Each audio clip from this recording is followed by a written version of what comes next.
Come on. Come on. This is a presentation of Northeast Streaming Sports.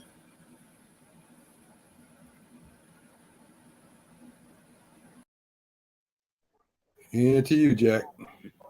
Jack. Hey. Good morning. I thought Pags is hosting today. We have like confusion in the huddle over here. A lot of confusion in the huddle, and we were flagged. We were flagged. If the other networks, we were all in a game here and it was officiating, we'd be flagged for being offside. Okay. Right. Or delay of game. It would be delay of game. That would be the call. It's your fault, Mac. It's all about coaching. Welcome to the Mac, Jack, and I guess kind of in a way Pax show in a sense this morning, this Thursday morning. There's an awful lot going on in sports. I mean, I don't know where to start exactly, guys. I guess it's the baseball playoffs. It's the NFL that's always prevalent. The NHL season is beginning. I mean, there's always basketball news. In the other sports, there's always news, and there's also the soap opera effect of sports as well. But I guess, guys, let's start with the baseball playoffs. This is the first time in maybe a week or two I can't say congratulations, Pax, because the Phillies are coming off a loss yesterday, a game they could afford to lose. I guess it's best of 5. Technically, you can't afford to lose any games in the best of 5, technically, because it's such a short series. You could even be up 2-0 and then turn around and then be in an elimination game. But the Phillies won the first game in Atlanta. They lost yesterday. They go back to Philadelphia, 1 game apiece. Pags, you were at the game, okay? What did you take out of this game besides the long rain delay?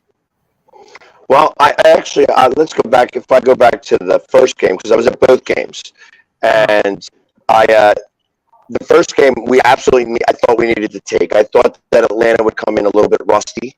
I thought that their pitcher not pitching, like Fried not pitching for 9 days, was going to become a factor, and both were exactly correct. Their defense was very shoddy in the first 4 or 5 innings, and their pitcher just didn't have it. Like you could see where he deserved to pitch first, but this is the first time ever, really, that these teams are dealing with this bye. And having a week off, these guys are creatures of habit.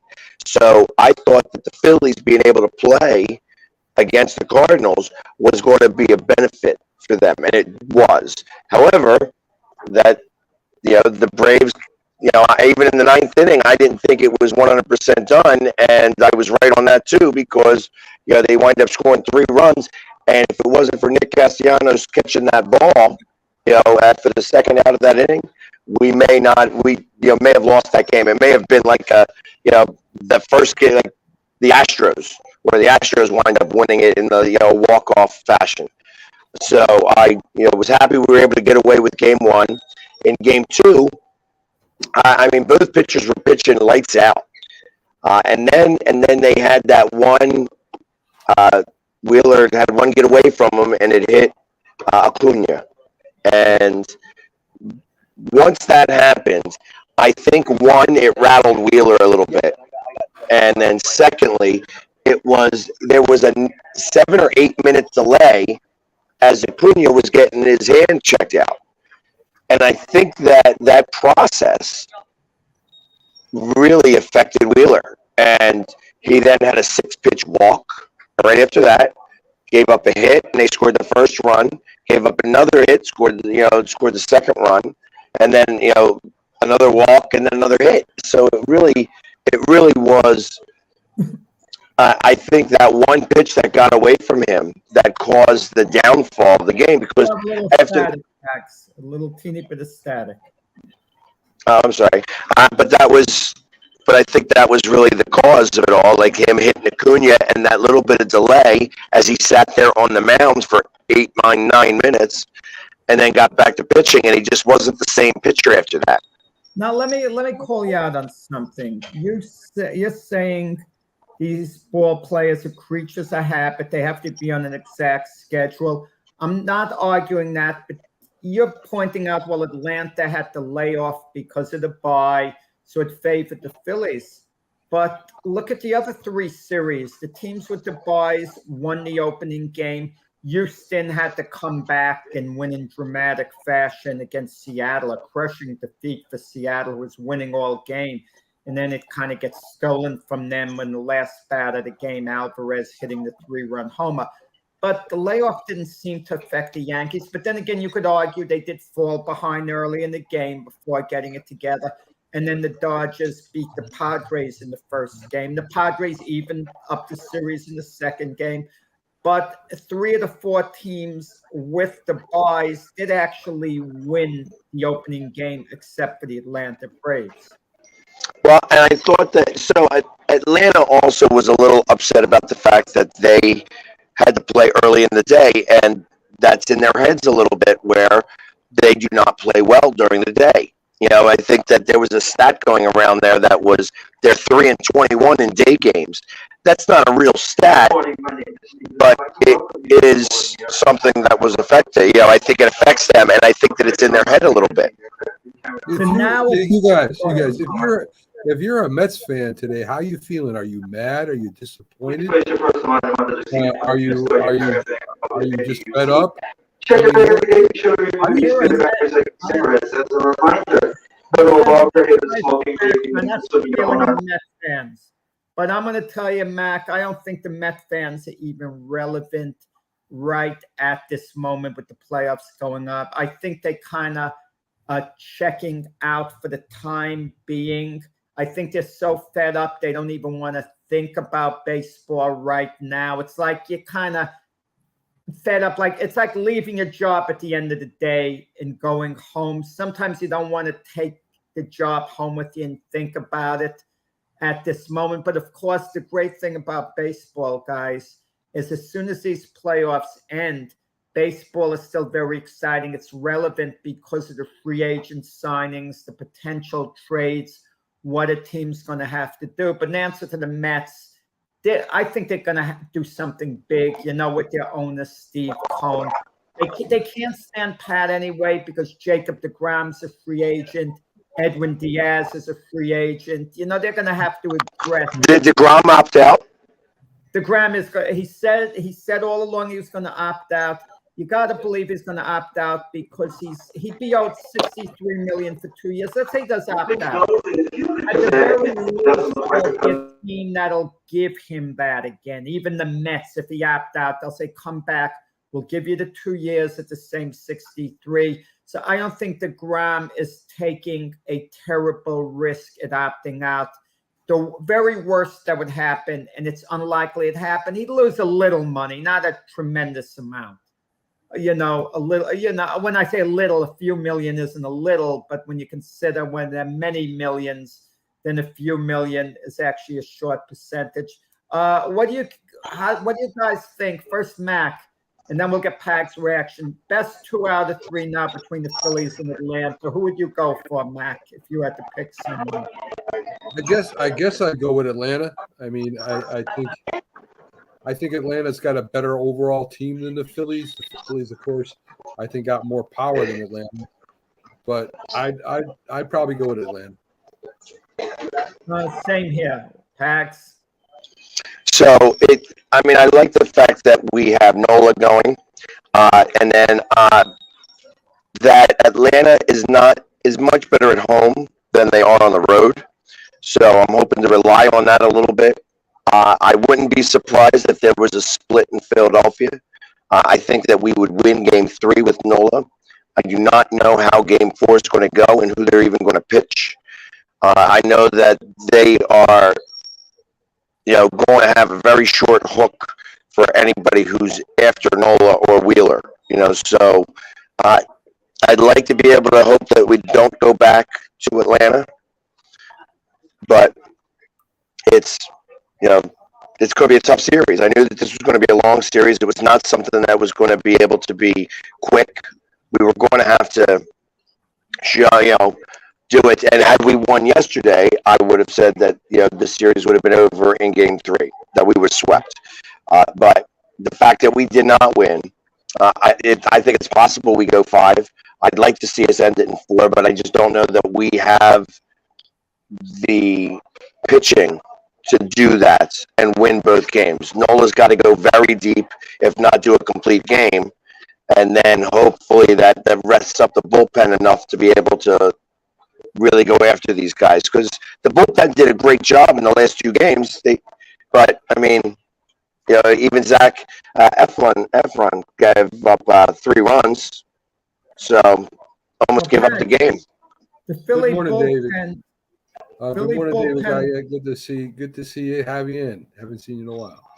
The Philly bullpen that had been a liability not that long ago is actually turning into a bit of an asset.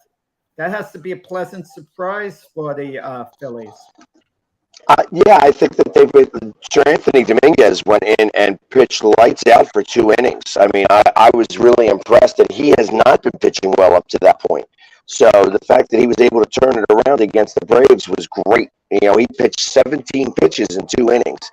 That was like Wheeler last night for the first 5 innings. He had only thrown 44 pitches. So it was, he was really dealing. But, his counterpart on the other side was also pitching really well. So then if there's a game 5, is Zach Wheeler taking the mound? And can he do it on 3 days rest? I think he can. And the reason why is because he only had 78 pitches when all was said and done. So I think that if I was going to trust anybody, I would try to trust him as best as possible. But also, you're not going to want to push him too much. Like I said, he was able to get through 6 innings with 50 pitches. Or 5 innings with 44 pitches or something close to that. So if he was to have that type of outing in a game 5, that would really be worthwhile. I also want to hear what how Acuna's hand is. So, I mean, obviously that's going to affect this series. Yeah, and you look at the other series, the Dodgers and San Diego, they're 1 game apiece, best 3 out of 5. Padres win yesterday after losing the opener, and the Dodgers had totally dominated the Padres during the regular season. But a lot of times the regular season is going to be totally irrelevant once the playoffs begin. Best 2 out of 3. The Dodgers, going into the playoffs, had the consensus best team. I mean, how serious a threat are the Padres to derail the Dodgers? If you're asking me, I don't think any. I don't think that they have. I don't think that they have the pitching. That they actually got a really good start from their pitcher yesterday. And I don't think that they have anything beyond that. And I think that's been the problem with the Padres. That's why they've lost the games. I think they have the bats that could do it. It's just a matter of having the pitching that backs them up behind them. And I just don't believe that the Padres are going to be able to rely on that. They can't, rest themselves on that. They're going to have to out-hit the Dodgers, and I just don't know that they can do that. But they have impact players like Machado, Soto, big-time impact players. And imagine if Tatis were there. But he's not. And that's the problem. It's like, if he was there, I would give them a little bit more of a shot, but I just don't think that they have, like I said, the arms to really go after the Dodgers the way that they need to go after them. You either have to have all the arms or all the bats. And they don't have all the bats. They've got 2 great bats, and then like 1 or 2 bats, and then everything else is just dreck. Where the Dodgers actually have a halfway decent pitching, and the bats that go behind it.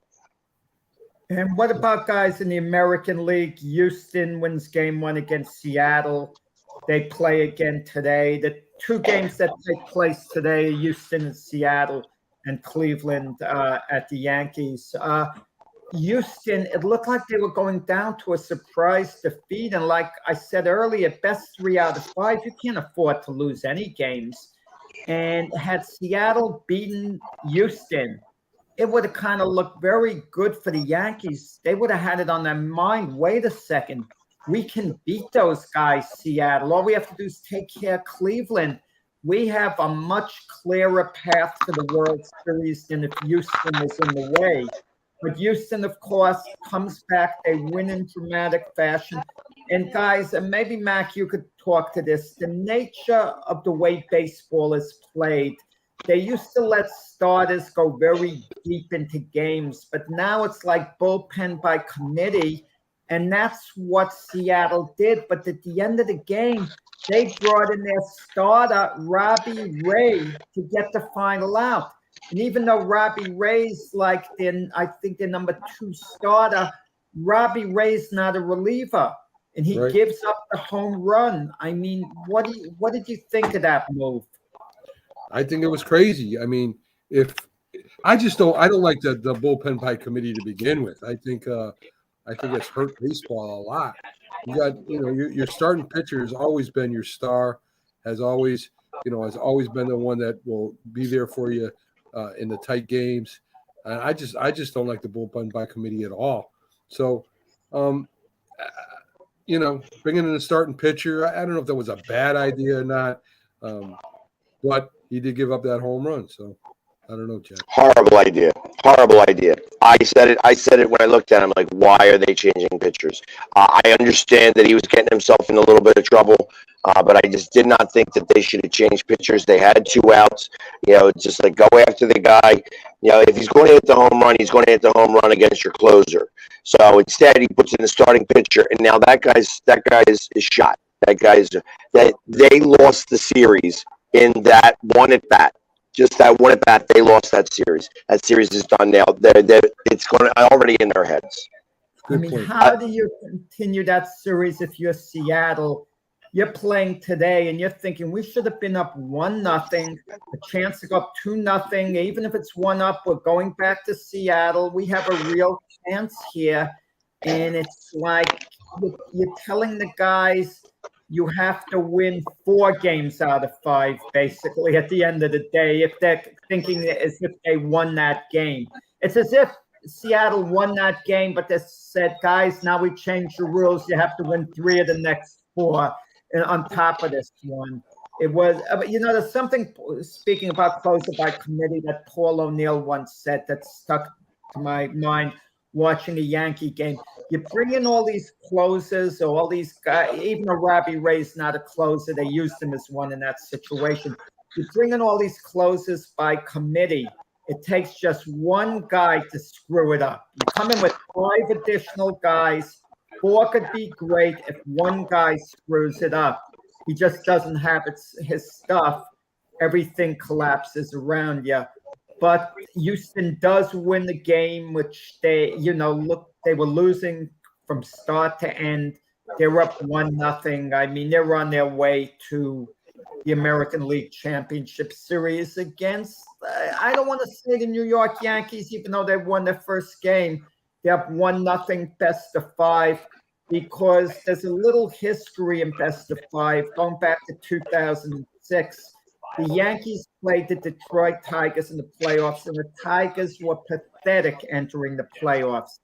They blew their division lead. They made the Mets' September swoon look like nothing bad happened to the Mets at all. That's how pathetic the Tigers were at the end of the year. So the Yankees win the first game at Yankee Stadium. The Tigers win the second game 4-3, and then the Yankees fall apart and lose the next 2 in Detroit. I don't think this is a lock for the Yankees. If they lose the game at the stadium today, okay, it goes back to Cleveland. Who knows what's going to happen?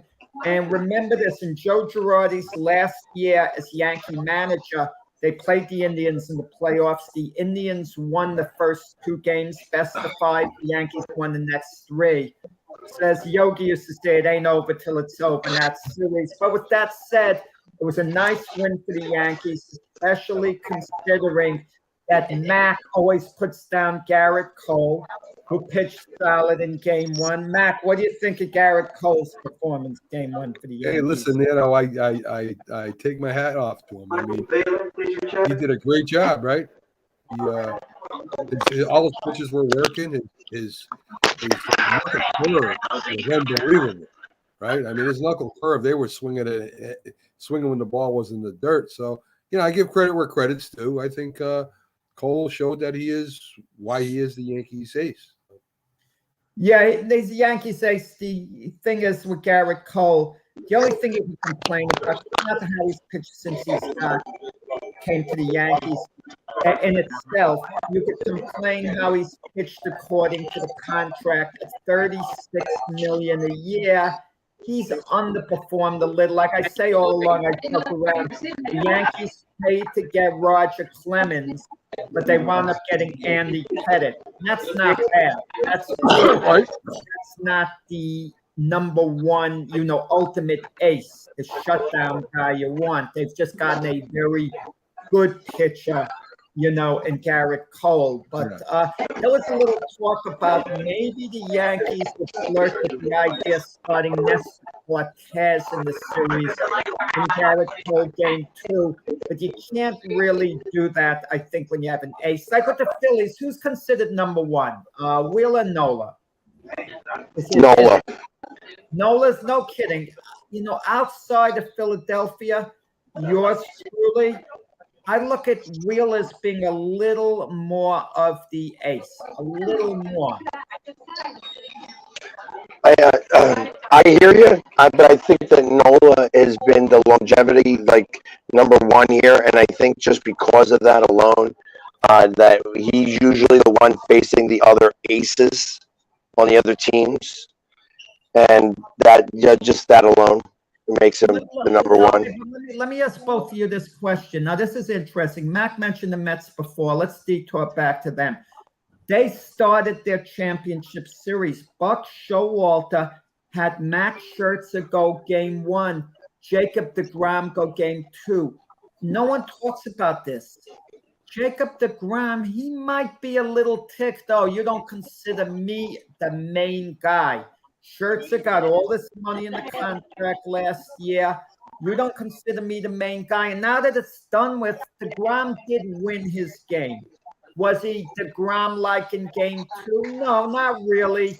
But he was good enough to win. And Scherzer, got lit up really 2 games in a row. The Atlanta series in San Diego. Scherzer finished the season terribly.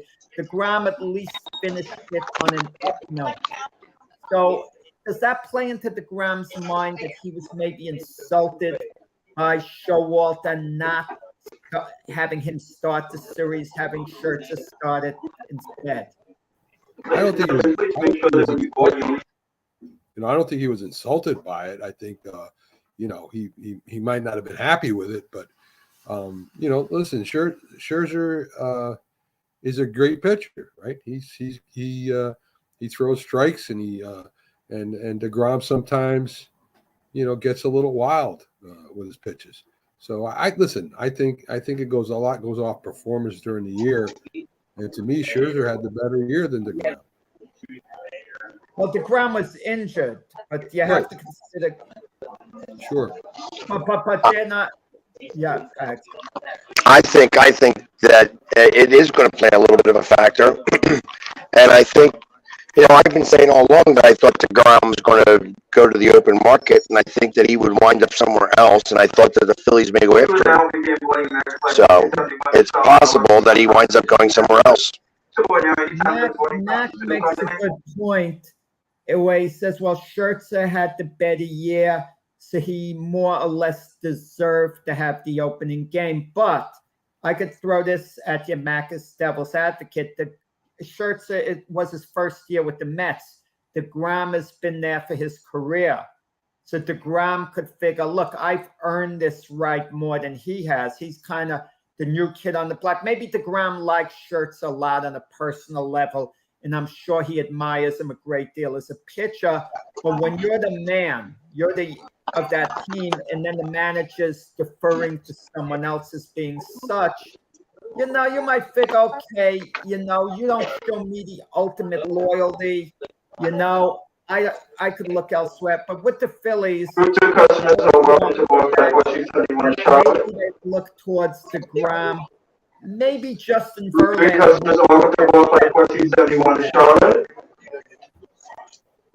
Well, I don't really know. I think that the Mets are probably reeling because they didn't go any further, and that they're gonna really look in the mirror to see what's happening, and and really determine where they are going to go after. I think that we talked about Judge being sought after by the Mets. I think that they're really going to go after him, and I think that they may be willing to let DeGrom go because of that.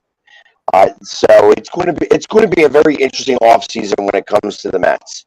I think that they thought that they deserved to go a lot further, and if they didn't, it's a really big disappointment. And to have gone all season long with the lead and be up as high as 10.5 games to just lose it at the end, and then be knocked out of the playoffs right away, that's going to be a problem. Right, David's question, do you think the Yankees re-sign Judge? I don't think we spend a lot of time on that right now because we're going to be Ladies and gentlemen, we spending... cannot have you on the aisle. Big stretch the line to my left. That line that Pags, where are you? At the airport now? Yes. John Pags. Yeah, I'm at the airport. In fact, I'm going to jump off for a minute. I may come back on. If I don't come back on, that means I got on the plane. Okay. So, because I'm on a standby. So, I'll say goodbye, but I might be back. All right. Okay. I'll ask you for Philadelphia Flyer review when you can. Well, I'm going to be going to the game tonight. So, I will. I'll probably have a better review about that tomorrow. But let me see. You might see me in just a few minutes. All right, Okay, great, Max. Okay, Mac. It's just you and I, like old times. Yes, it is. I think we have. Are we going to have Byron Williams coming on soon this morning? No, Friday. Friday. I got my schedule mixed up. Okay, so just switching a little bit to the NFL. I mean, Right. People laughed at you, Mac, at the start of the season. Yeah. I mean, they really, with the New York Giants. Right. And the Giants are 4-1. Yes, I they mean, are. what did you see in the Giants at the start of the year? Well, I saw a good coach from Buffalo coming over. Brian Daboll. Yeah, the assistant coordinator of the Buffalo Bills came over. I saw what he did with Josh Allen and that Buffalo Bill offense. Wink Martindale came over from Baltimore. Great defenses he coached there, so I knew the Giants would have a great defense this year. I saw Saquon Barkley getting back to his old form again, really handling the ball well, running, has his power back. And then, of course, I saw Daniel Jones. Daniel Jones may not be, the game changer, but he is a very good quarterback. And I knew under DeBall that he would get better, Jack. Mac, we have a little bit of difference of opinion, not on your first two things you said. The coaching has gotten significantly better. I mean, it's all in the coaching. DeBall, Martindale coming there. I mean, I can't say enough good about the coaching, and the culture there seems to be really, really good. But of course, when you've won 4 of your first 5, the culture is going to be good. There's not going to be much bickering. And especially when you have, I think, a lot of young players who are, just happy to be in the NFL. They're enthusiastic. They play hard. It's not a team with really prima donnas, okay, per se, because that's not going to be allowed there at this point. And I agree with you in the second part. Saquon Barkley has been sensational. The moves he has been incredible. I mean, he reminds me of a Gale Sayers, the past. If I really want to go into the vault, my old time vault, okay, he's been just, unbelievable. They absolutely have to re-sign him. Daniel Jones, the jury's still out. I don't want to say a very good quarterback. He's managed the games. He's done what he's had to do. Daniel Jones has not been a difference maker with the Giants. Saquon Barkley's been a major difference maker. But Daniel Jones hasn't been a difference maker. He hasn't fouled things up. He's done what he's supposed to do, but he hasn't been a game changer in himself the way a Saquon Barkley has. And Jack, most to me, I think it's unbelievable what the ball has done with no real, no wide receivers.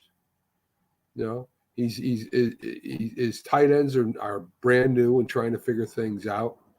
I mean, what he's done with this team, with the lack of talent that's on it right now, to me is unbelievable, Jack. I think he's coach of the year. Well, it's 5 games out of 17. You, Mac, like to say, at least at this time of the year, it's still early. But at a certain point, it's no longer early.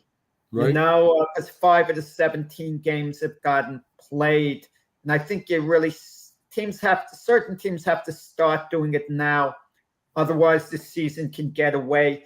But the Giants, being 4-1, they have a little bit of a cushion. I mean, just think of it, 12 games left to play. If the Giants can go 6-6 the rest of the way, I mean, that might be good enough to make the playoffs. Maybe. Okay, I mean, I'd hate to play the numbers game, speculate. But if the Giants went 5-7 the rest of the way, they would have a 9-8 record. And maybe not to you, who expected more out of them than other people, but to the vast majority of people out there, the year would be a pleasant surprise if the Giants were 9-8, having a winning record, because not many people, really looked into them having that. Also, I think the Giants' ownership is never given enough credit because they have been a pretty stable ownership. Unlike other sports where there's turmoil at the top, the owners are complaining about this and that. I think they've been pretty stable, like all in all, the Giant, ownership there. Okay, right. Getting to the other New York team. How do you like Jack, let's talk a little bit about Green Bay. What's happened to them this year? I mean, Rodgers, your poster boy there, he looks so frustrated about what was going on. It looks like he got his thumb hurt. Their receivers aren't playing well at all. Their defense is good. And they got away from the running game. I mean, they only ran Jones six times the whole game. That was crazy. Why would you do that as a head coach? You tied it in nicely because last week the Packers lost to the Giants in London, 27-22. This week they're home against the Jets. So you tied them in with the 2 New York teams. That's a good lead-in, Mac. Very good.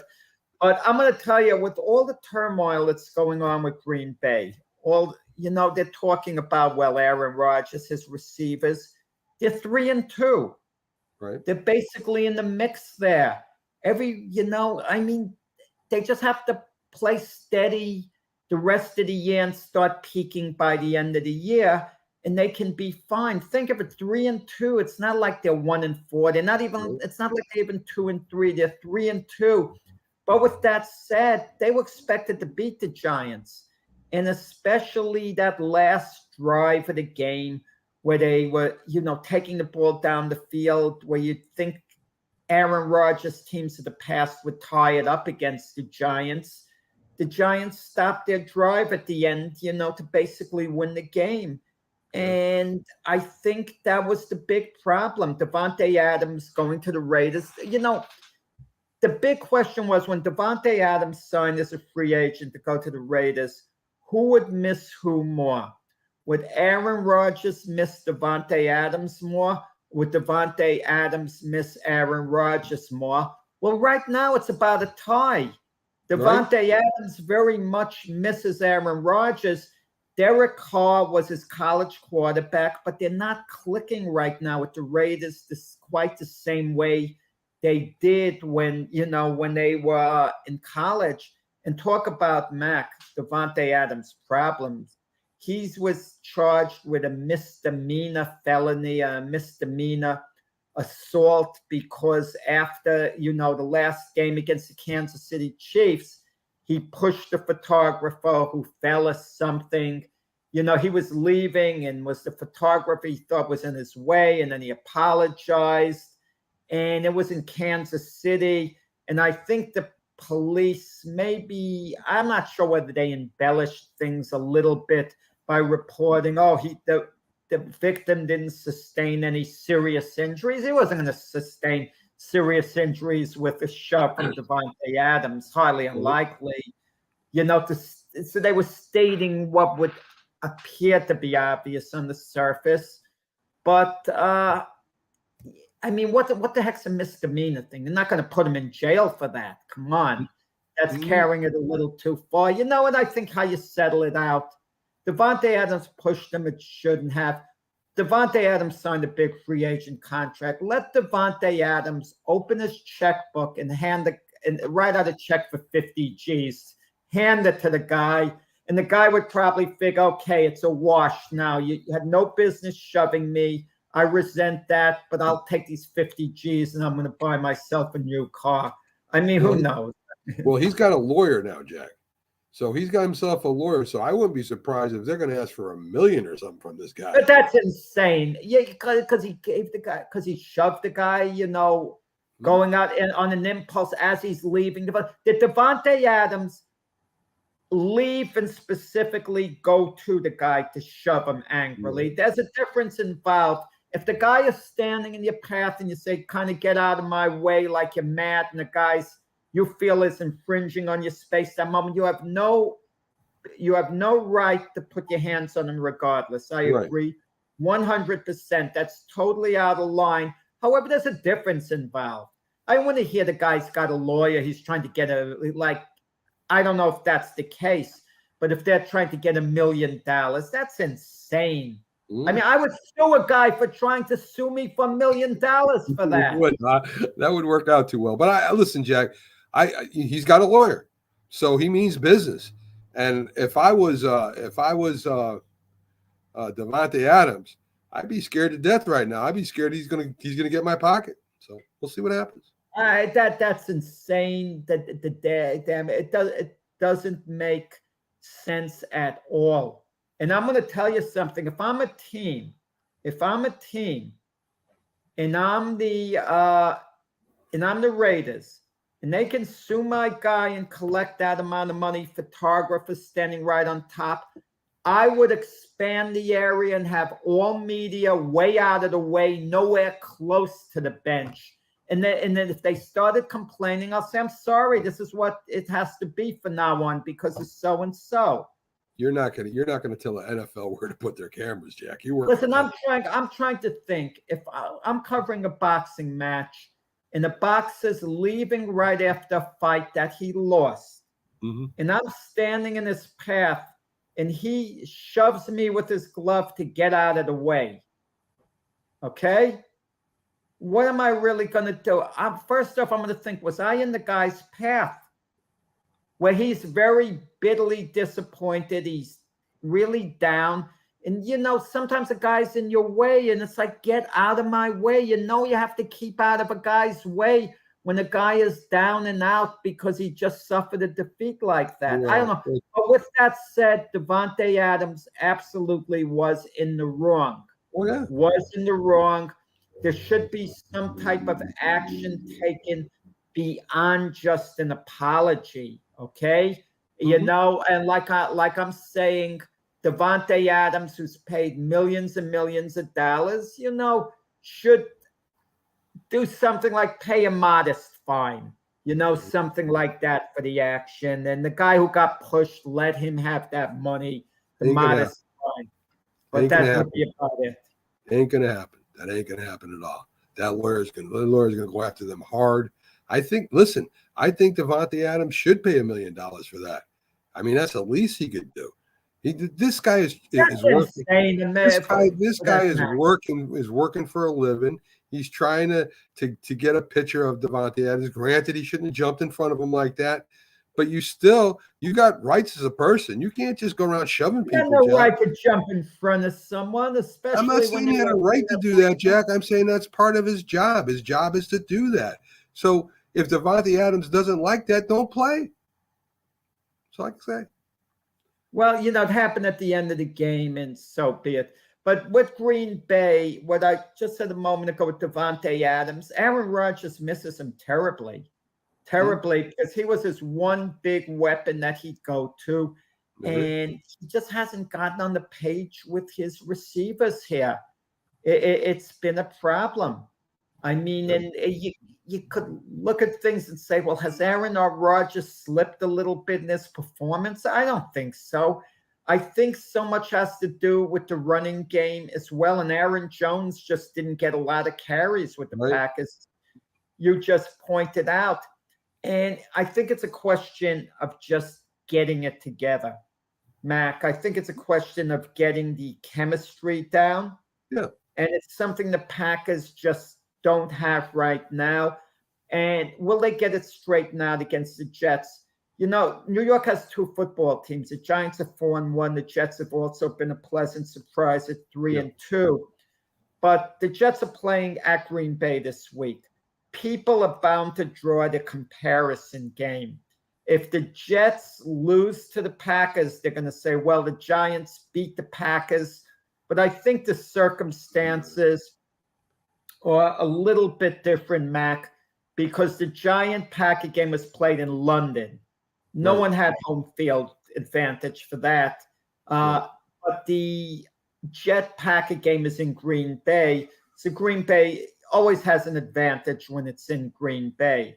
So I think it's like I don't go for the comparison game with that. But the Jets are at 3-2. Talk about New York football.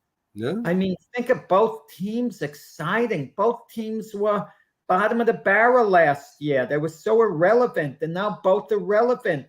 Yeah. The Jets are 3-2. Can they make a serious playoff run? I think they'll be in the mix. I think they have a shot at a wild card, Jack. I think they'll be a good shot at a wild card. The biggest problem I've seen with Green Bay is the offensive line. They paid these guys a lot of money, and they can't get it together. They can't open holes. They can't protect Rodgers.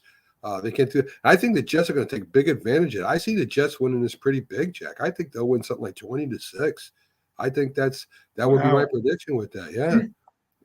If that's true and the Jets hold the Packers to 6 points, things are going to get ugly in Green Bay.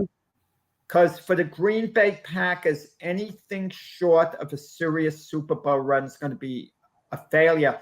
The Packers are not built to be the type of team to barely make the playoffs and then get eliminated in the first round. That would be a failure of a season.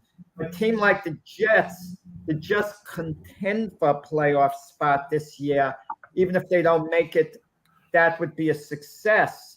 And so with Green Bay, like we said, as the season goes along, you would think they would get more in sync, their offense. Okay. We're 5 games in and they haven't quite gotten there yet. So now there's reason for some concern.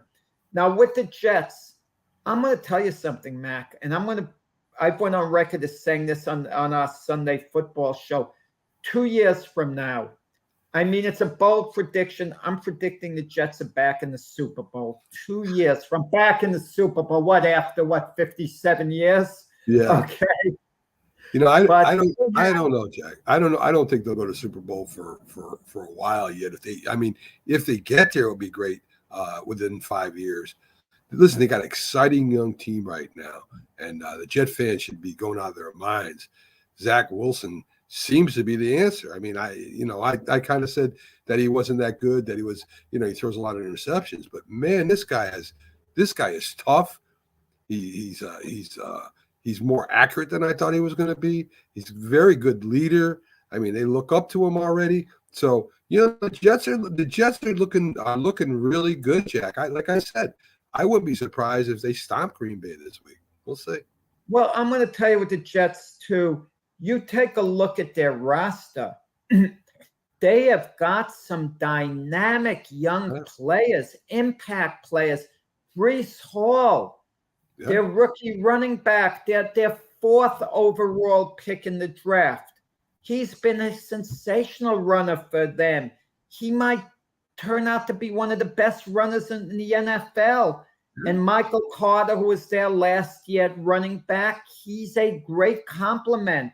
So they got two guys who can really run the ball, and their offensive line is coming, along very nicely. They're wide receivers for Zach Wilson, not just the, running backs. I mean, Elijah Moore, Garrett Wilson, these guys, Berrios. I mean, these guys are impact, especially, Moore and Garrett Wilson.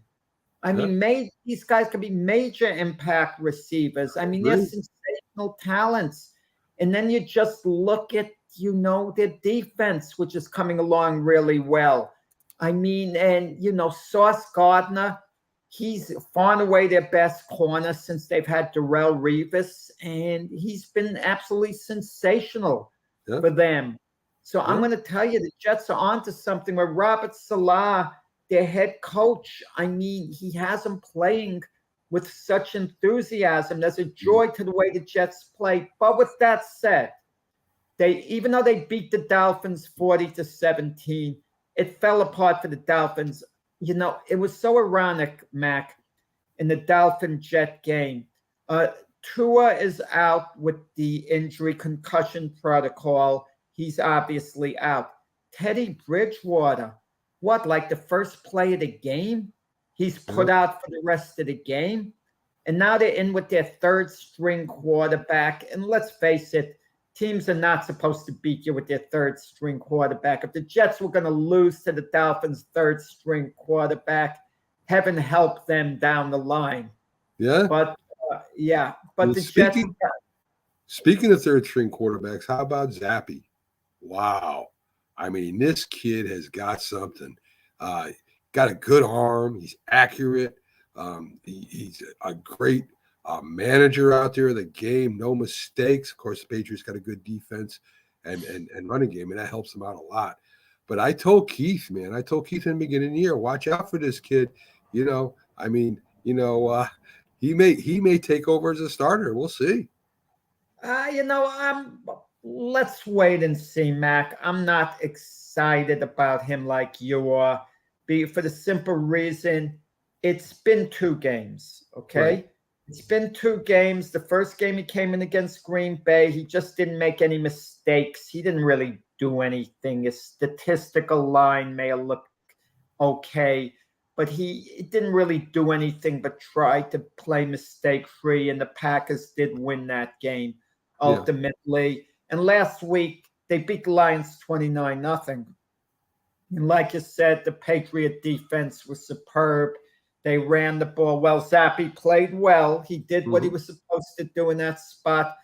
But if Zappe was really that great of a prospect, that great of a find, I'm going to throw this to you. Bill Belichick sees him every day at practice, has an idea what he wants to do with him. And when the season started, I mean, his depth chart obviously was Mac Jones number 1. But when Mac Jones couldn't play, the backup on the depth chart was Brian Hoyer number 2. If Zappe was really that much of an elite prospect, wouldn't he be the number 2 quarterback behind Mac Jones or Brian Hoyer number 3? Belichick sees him every day. He has a good idea. Well, let me give you a stat, Jack. And they talked about it on J&B last night too. Do you know he threw 60 touchdowns? 60 touchdowns in 1 year, Jack. It's not 2 years. In 1 year, this kid threw 60 touchdowns. College, yeah. That's incredible. So this guy, he's. But what opposition did he play against? I don't care. It doesn't matter to me. It doesn't matter who you play against. I mean, it does matter. Don't get me wrong. But I mean, to throw 60 touchdowns, Jack, that's unheard of. And this kid is a playmaker. I mean, he may not be in pro because it's a different level, but in college, this kid tore it up. But there are a couple of points to make. He was drafted in the 4th round. Right. Okay. And listen, good college quarterbacks can come out of the 4th round. Sure. And I'll name 2 of them who are starting today. There was Zach Prescott, 4th round draft selection. And the year RG3 went the second overall pick in the draft to the then Redskins, Kirk Cousins was drafted in the 4th round. So you can get sometimes a good, starter quarterback in the 4th round, but it's highly unlikely. Because if you truly considered a top of the line prospect, you don't fall that far back. You don't. Not at the quarterback position. Not at all. And it took him to the 4th round, and then Belichick grabbed him. But just the idea that Belichick took him in the 4th round instead of drafting a position player, an offensive lineman, or so on. Belichick saw something in him he obviously liked. Right. Okay. Yeah. So, but it's not. But let's wait. Let's wait till we have a little more of a body of work. New England plays against Cleveland at Cleveland this week. Cleveland does have a decent defense, not lights out the way it was before, but they're a moderately good defense, and we'll see how Zappe performs in that game. But the point is, he can perform well when Mac Jones comes back. It's hard to believe Mac Jones isn't going to be starting, because if Mac Jones isn't starting by some chance when he's ready to come back, okay, which it could be soon. I mean, I don't think it's this week. I think it would be the week after next, because he has a high ankle sprain. Right. I'm not sure exactly what Mac Jones' status is of how long he's projected to be out. Listen, Jack, I think that he's a lot, not just a little better than Mac Jones. I think he's a lot better than Mac Jones. I think Mac Jones is just a manager, a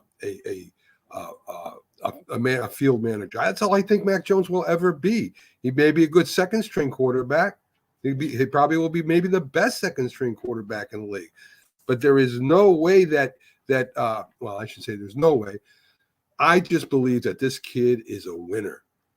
And that's what you want to do. You want to have a winner.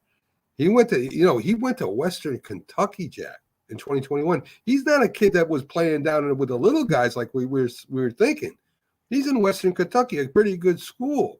So no wonder why Belichick. Just went to Alabama. How do you compare Western Kentucky to Alabama, Mac? I don't. I'm just saying that Western Kentucky is not a little school, Jack. Western Kentucky is not a powerful football. No, of course program. Not. Of course not. But that doesn't mean that doesn't mean anything. I mean, there's a lot of kids that come out of Alabama. There's a lot of kids that come out of Alabama and stuff like that, and they don't end up making it. Right. Well, but as soon as Zappe was drafted in the 4th round, he was virtually guaranteed of making the team, because 4th round draft choices aren't cut the first year. They virtually never are. It's too high a pick. Sure. And if you cut the player who you draft in the 4th round, you make yourself look very bad. No one wants to look like they wasted a draft pick off the bat. Right. Okay. But you know what? Listen, Mac, you might be right. You might be right. I'm not saying you're wrong.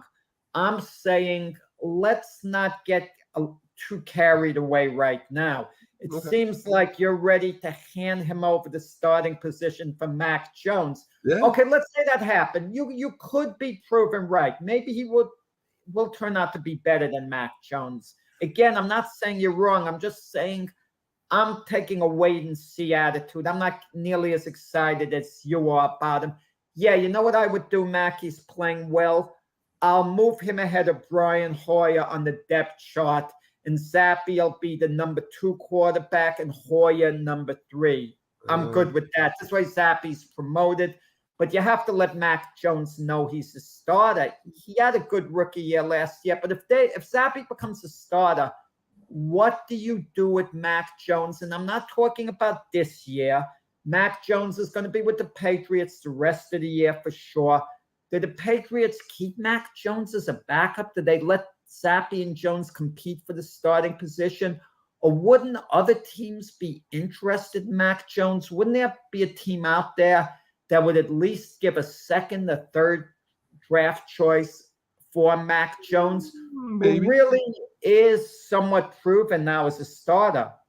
Maybe, but I think the Patriots would sign him. I think they would want him to compete with Zappy again, since he's still a young kid. He needs somebody to push him, and I think Mac Jones would push him a little bit. And I think they sign Mac Jones. I think the Patriots keep Mac Jones around. I would. Yeah, but if you're making a long-term commitment, at some point they're going to have to address what's what. You know, you never know with Belichick what he might have up his sleeve.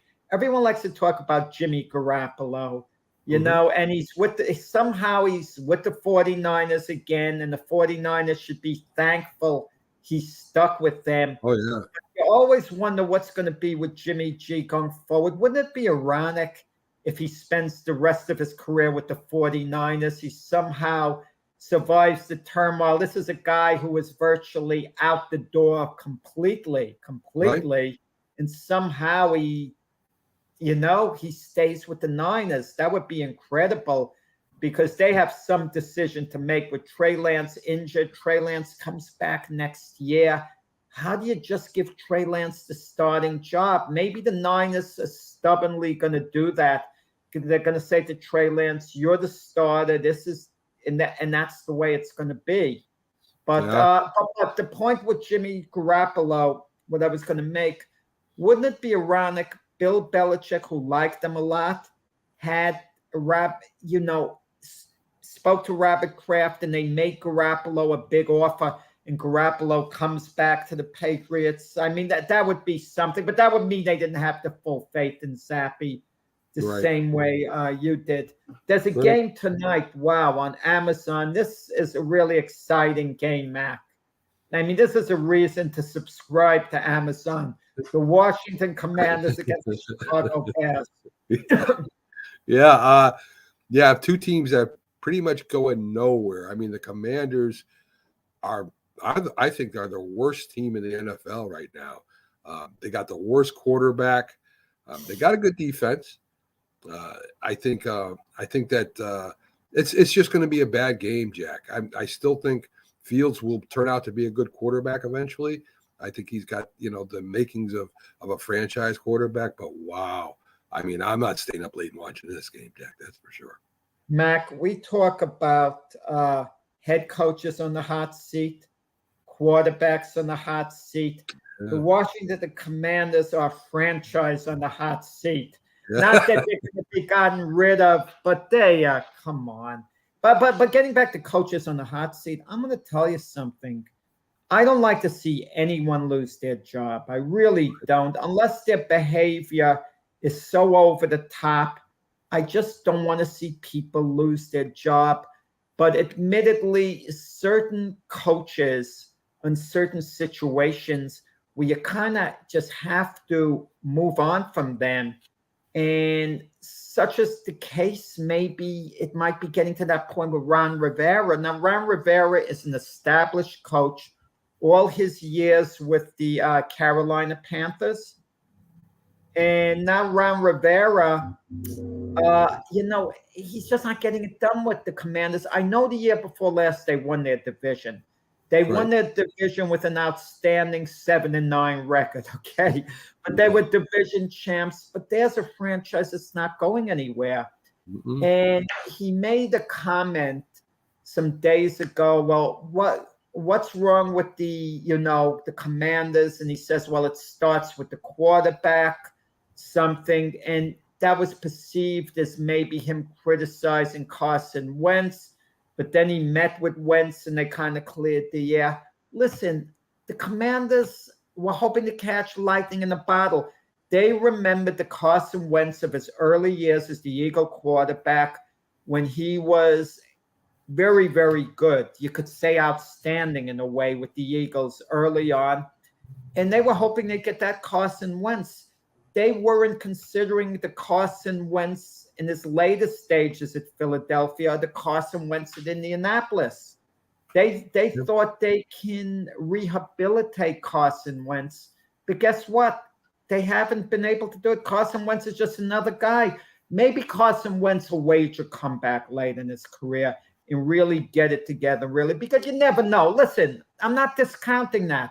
I'm just saying I wouldn't bet on that. I wouldn't invest in that. If I'm a team, I wouldn't get Carson Wentz with that hope of an investment. I would get Carson Wentz as my backup quarterback, figuring, okay, my starter goes down.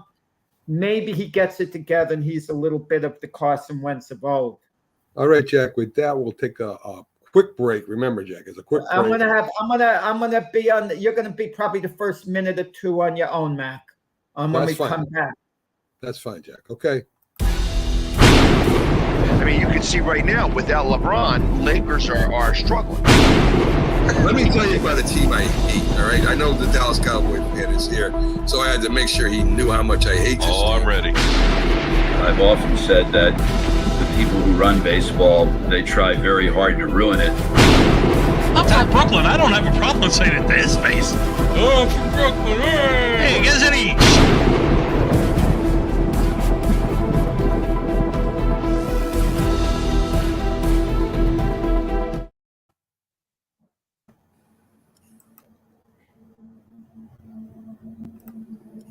Good morning. You're listening to the Mac and Jack Sports Show on Northeast Streaming Sports. Well, good morning, everyone, and welcome back to the Mac and Jack Sports Show. Right now, I'm here just waiting on Jack's return as we'll get back into sports in a minute here. We're talking about the NFL and Carson Wentz. Jack thinks that maybe he'll have a comeback. I doubt that. In fact, I know it's not going to happen. The guy he's all done. His decision making is done. He throws way too many interceptions. He's been injured a lot. His ankle is banged up, and he's not a good quarterback anymore. And Jack even mentioned him being the second string quarterback. It's possible. It's possible that he could be a good second string quarterback. Maybe the best second string quarterback in the league, but I still think that that the Colts, well, not the Colts because that's who we played for before, but the Commanders are the worst team in the NFL. Rivera, a lot of people are thinking that he's on the hot seat. I don't really believe that. I think Rivera is a real good coach. He'll be back next year, and hopefully they can maybe draft one of those younger quarterbacks because that's what they need. They need a quarterback. They already got a good defense. They got a good running game. They got a good receiving crew. If you had a quarterback that could get them the ball on the line, that could block. Another big problem is their blocking. So do they go after a younger quarterback or do they go get linemen? So that's something they got to consider too. I probably would go after a lineman, maybe a couple linemen in the first round, if I could get that. So, the Commanders, the Bears, I think the Bears have a decent team. I think the Bears will be okay at the end. I don't think they're going to the playoffs this year, but they are going to improve. Fields is a good young quarterback, got a tremendous arm. He runs really well. Their defense, the new monsters in the Midway, are playing okay right now.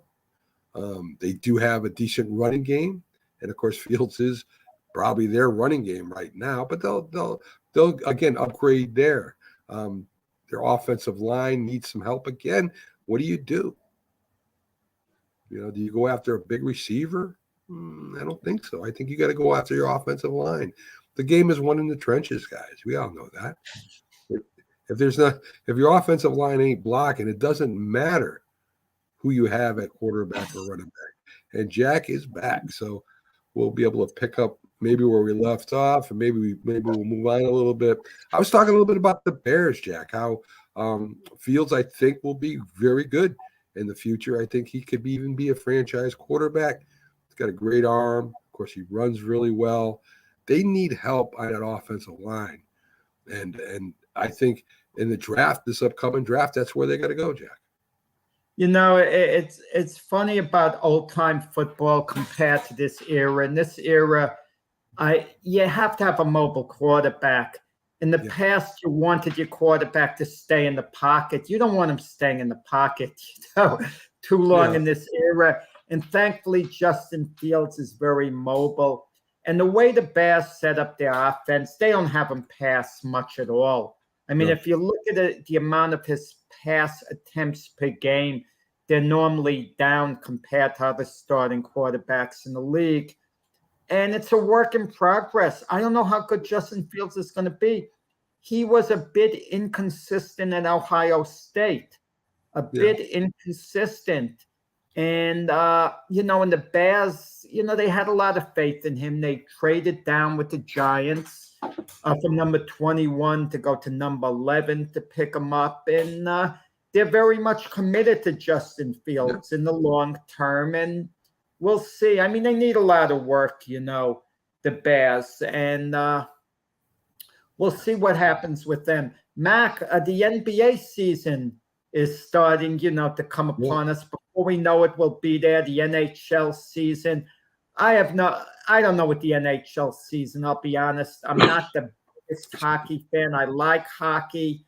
I'll follow it to an extent, you know, but I just don't know. You know, with the Islanders here in New York, I mean, they won such a magic ride for a couple of years where they came close to going to the Stanley Cup finals.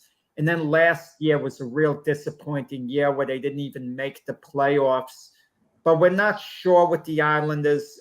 They're due to make somewhat of a comeback, but the thought of them making a serious Stanley Cup run, you know, isn't quite there, you know, the way we maybe thought it would be.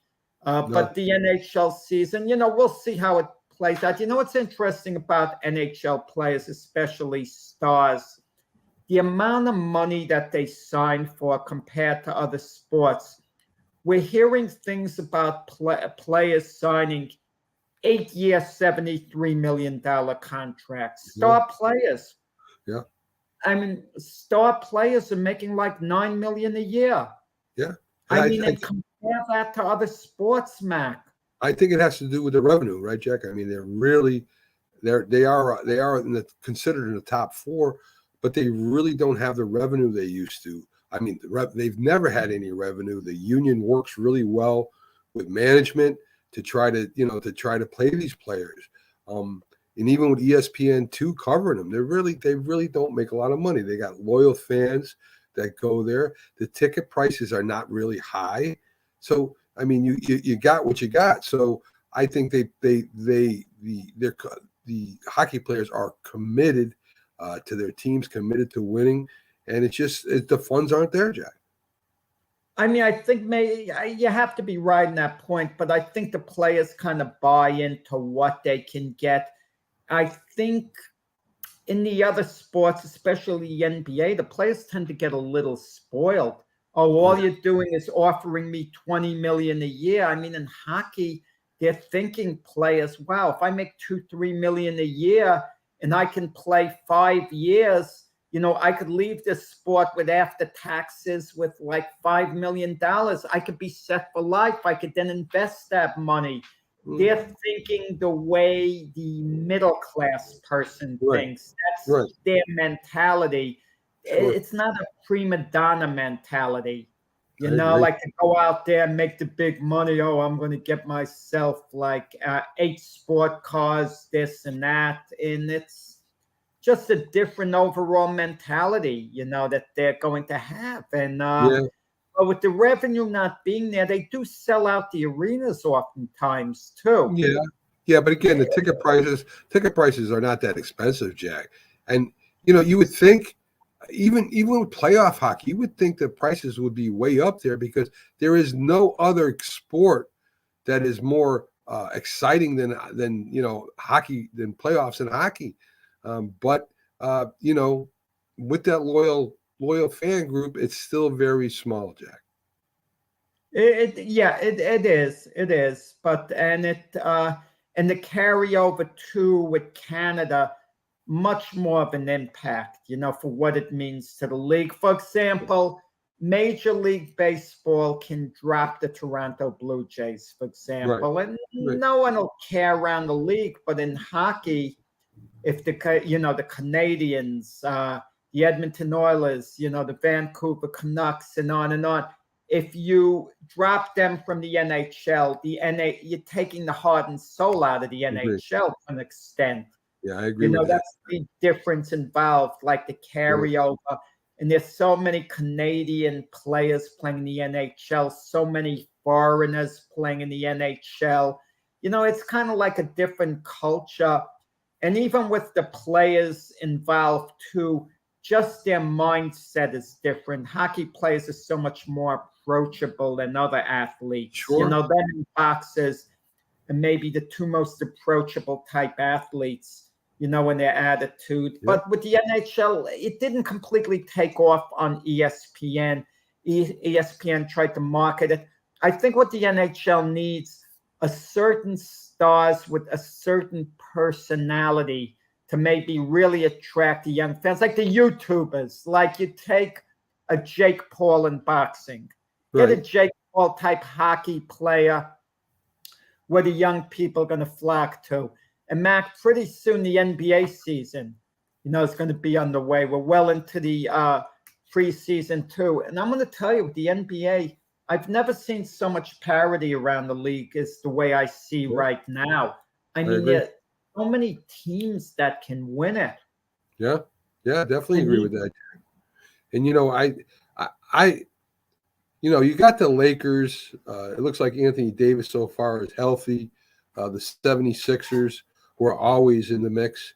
Even the Wizards look better than they've looked in a long time. Wait.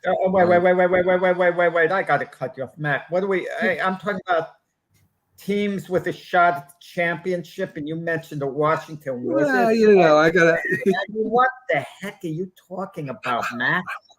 I mean, what are you – what is this? I'm talking about going out to dinner tonight, and you're talking about something. Oh, the yogurt is really good at that place. Come on, man. Well, listen, I didn't mean they'd be in the mix as far as the playoffs go. Well, how are they looking so much better? The Wizards. Bradley Beal be healthy or what? How good were they 2 years ago or a year ago? I mean, I think they got into they got into the play-in, or they got the last slot in the playoffs and got eliminated. As I recall, that's come on. It's a team you want to hook your wagon to, Jack. It's a team you want to hook one wagon. I want to hook another wagon. Are you kidding me? I'm running the other way. I'll watch the hockey games. So I'll watch the Washington Capitals over them. Yeah. I mean, you kind of wonder with the Washington Capitals, they're big name players. They're great veteran who seem to be around forever.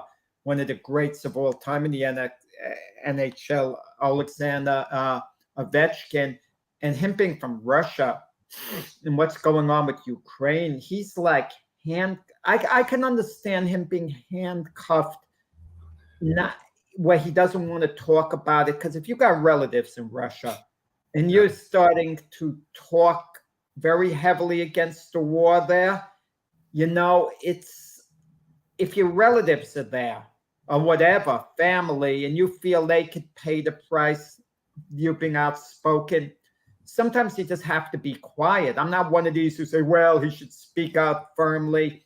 What are the consequences? Now, if he's living there himself, and it's just a question of moving to the U.S. because he has to speak out, that would be another matter. Right. But I don't want to. Let me not start with the with the politics with people and all. It's an ugly situation. Obviously that's going over there. Yeah, I agree. What are you going to say? I mean, like you said, he's in a bad position right now. He probably loves his country and all that, but if you say something like that, you may get the fans are going to turn against you. So you just go about your business. No, he's not going to speak on behalf of Russia. No. If he spoke on behalf of Russia's invasion of Ukraine, they would turn against him. Absolutely big time. But this isn't this. I'm thinking the other way. I'm thinking he wishes Russia hadn't invaded Ukraine. If he's against it, I'm thinking in those terms. So if he put down the government in Russia and he has family that's living there, that's the reason why he maybe can't condemn Russia publicly, because of what could happen, to members of his family or so on. then Sure. I'm understanding of that situation. That puts him in a bind. Let's say I hate what, well, put ourselves in his position and what would we do? But, but that's another matter. I don't know how we got off that in from basketball. I'll tell you, it's when you talk about violent acts with Draymond Green, that's been very much in the news with what went on with him and Jordan Poole and all. And, the Warriors handle it. The bottom line is Draymond Green took a cheap shot. Oh, yeah. He took a cheap shot. But at the end of the day, it really should be internal between him and Jordan Poole. I kind of want to leave it alone, and I don't want to be judgmental from my end. That's something that's got to get settled between him, Jordan Poole, his Warrior teammates in the Warrior organization. They've got to deal with it. Okay. Well, however they deal with it, that's their thing. Well, Jack, you're on national TV, and there's a clip of you punching the guy who didn't deserve to get punched at all. And the NBA is going to react to this. They are. They're going to do something. I don't know exactly what it is, whether it's going to be a fine or a suspension or whatever the case may be. But you can't be just punching somebody for trash talk. That's crazy. The guy has a problem. Mac, I look at it different ways. Well, it wasn't quite on national TV. Well, it was on national TV, but TMZ showed the tape. Right. The Warriors are upset internally. How did the tape get out? Because we're living in an era unlike the past where, when people see the tape, it magnifies the situation. And, Draymond Green, do I believe he's sincere in all his comments, or was it just damage control, what he had to say? I actually believe he was extremely 100% sincere in everything he said afterwards about how he acted, how embarrassing it was to Jordan Poole's family and what he had done. I really think Draymond Green said all the right things. And I really think he spoke from the heart. I'm willing to give him that benefit of the doubt. But it gets to a point. I mean, what are the Warriors going to do with Draymond Green? Are they going to cut him what he did? They could technically say, look, what you did was, borderline criminal. Now we're cutting you from the team, what you did. Right. Would they be justified in doing that? You want to know something? They may have been justified to just cut him, move on from him for doing that. But he does have a very long history with them. He's been with them a long time. And sometimes you build up collateral with a team over a long period of time. It's not like he just got to the team. Well, Jack, it doesn't matter how long you've been there. I mean, yeah, you've been there for a while. But when you're going to start punching people for no reason except trash talking, and is another team going to take a chance on this guy? They probably would. He needs some anger management courses or something. He needs that's it, I think. Yeah, he needs a punching bag in a cellar like Rocky had, and let him work out on a big bag or something. Maybe that will help him get out his frustrations. You can't be swinging on people. No, you absolutely can't. But I think how Draymond Green was punished in this, okay? I think without doing anything, and I'm not saying nothing, I thought he came out really out of this bad in this sense. Draymond Green was a respected leader on that team, an elite team that's been in the championship mix for years, who are the defending NBA champions, the Golden State Warriors. He's lost the respect in the locker room. No one on that team now looks at Draymond Green as being a leader at this moment. No one on that team. He comes back. He can't be in a leadership role. They don't look at him as such, okay? Even Steph Curry, who's the most respected man in that locker room, talked out against Draymond Green after it happened without mentioning Draymond Green by name. He said, he wants to make it clear that Jordan Poole does not have an attitude problem, and nothing justified what happened. Just Jack, by making that comment. Jack, the guy committed a crime. If you think about it, he assaulted this man. I mean, he's lucky he didn't get arrested. He's lucky that they're not suing the hell out of this guy right now. He's lucky the family ain't together ready to sue him. He's got to be gone, Jack. He's got to be cut. He'll go to another team, and hopefully, he becomes a good player again. But Mac, there's history here. The Warrior coach is Steve Kerr. When he was a player with the Chicago Bulls, he had an altercation with Michael Jordan where they were shoving. Michael Jordan punched him during practice, and as soon as it happened, Phil Jackson sent Michael Jordan to the locker room to leave. Michael Jordan said, Phil kicked me out of practice. Michael Jordan was being very humble talking that way. He wasn't thinking, I'm Michael Jordan, the superstar. No one could kick me out of practice. But he said, Phil kicked me out of practice. And then he said, when they came to the locker room, Phil came to talk to him. And Michael Jordan said, yeah, I know, I screwed up. And he called Steve Kerr up. They talked about it on the phone, and they put it behind them. And if anything, their relationship became so much better after Steve Kerr said, and Michael Jordan said, I gained so much respect for him. But I think going forward, if Draymond Green is on the team, to him, Jordan Poole is going to become untouchable. I mean, he's going to, if Jordan Poole doesn't have a cup of coffee and he wants one, I think you'll see Draymond Green running to get him the cup of coffee. That's how much he's going to try to defund, make things right.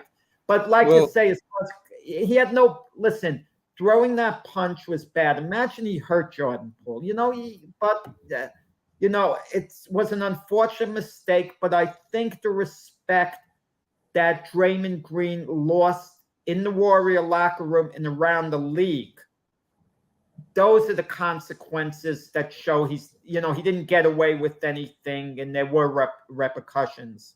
Well, first, Jack, Michael Jordan had no right to punch Stephen Kerr either. That's ridiculous too. You don't just punch your teammate because you're mad at him. I mean, he's lucky he didn't get in a lot of trouble. And as far as this guy goes, he's gone, Jack. I mean, I don't know what you're talking about. He's not getting coffee for anybody. He's gone. If the Warriors if the Warriors do not get rid of Jordan Green, they're idiots. They're idiots. They're idiots. No, Draymond Green, you mean? They're not doing it. They're not doing it. They're working things out, the Warriors. They're still working things out. The organization is upset with Draymond Green over what happened. But I think regardless, Draymond Green's going to be a free agent at the end of the year. I think that has a lot to do with it. He's a little bit of an older player now. He's been around the world.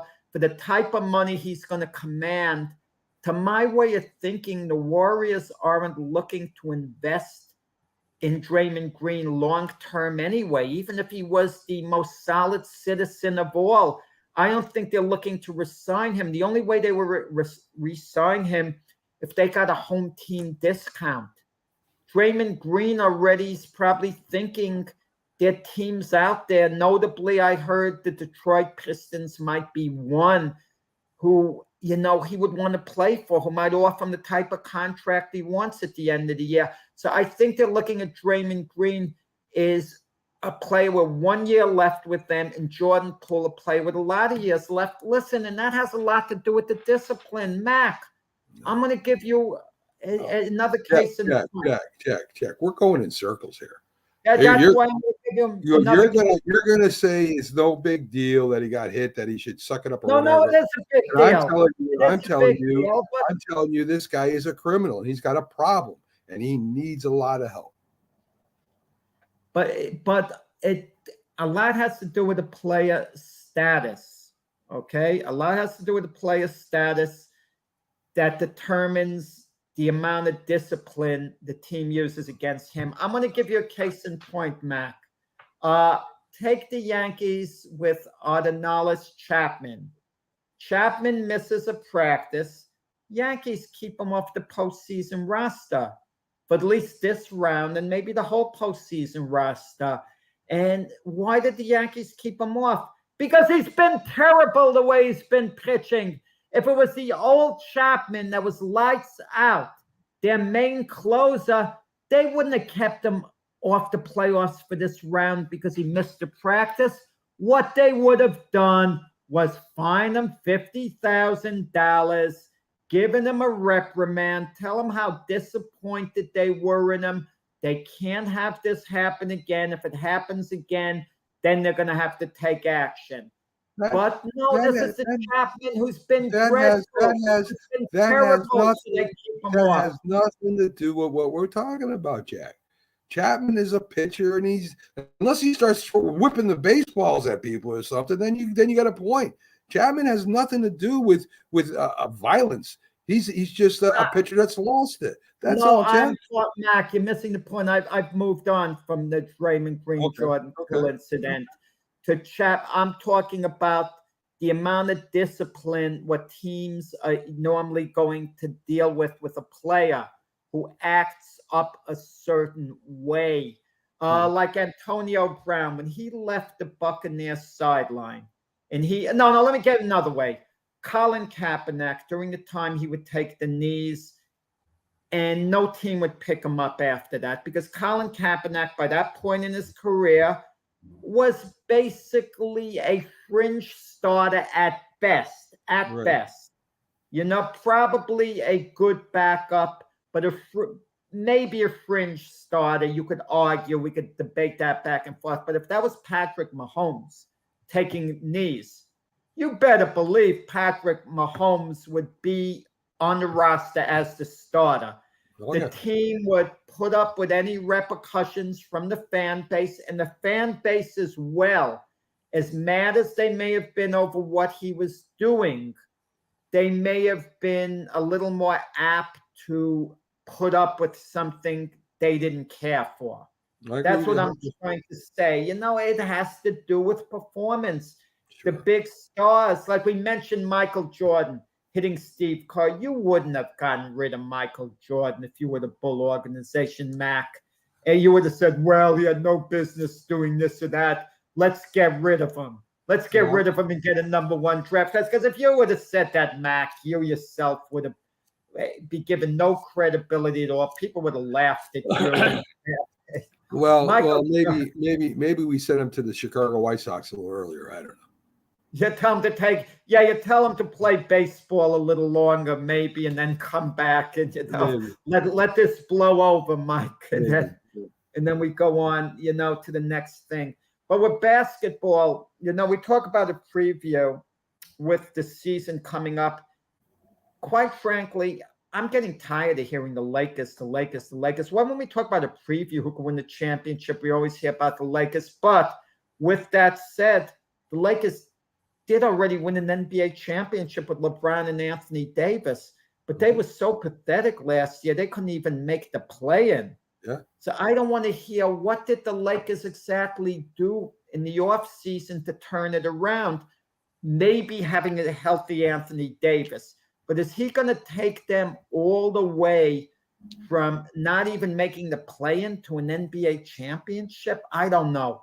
They got Patrick Beverley, who supposedly is good buddies with Russell Westbrook. I don't see Russell Westbrook having a resurgence that's going to impact the team that positively.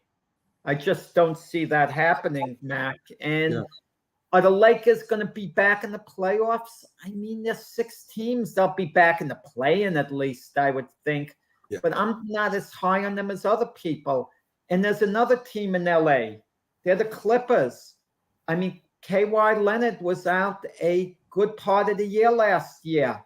They didn't have him. A lot of people thought under their head coach Ty Lue, they were going to compete for the NBA title. They were nowhere to be, found as far as that went. But now with Kawhi Leonard back, Paul George said the other day that to show that he's buying in, he said, Kawhi Leonard is number 1, I'm number 2. It's not 1 and 1A, it's number 1 and number 2. So he's being the ultimate team guy, Paul George.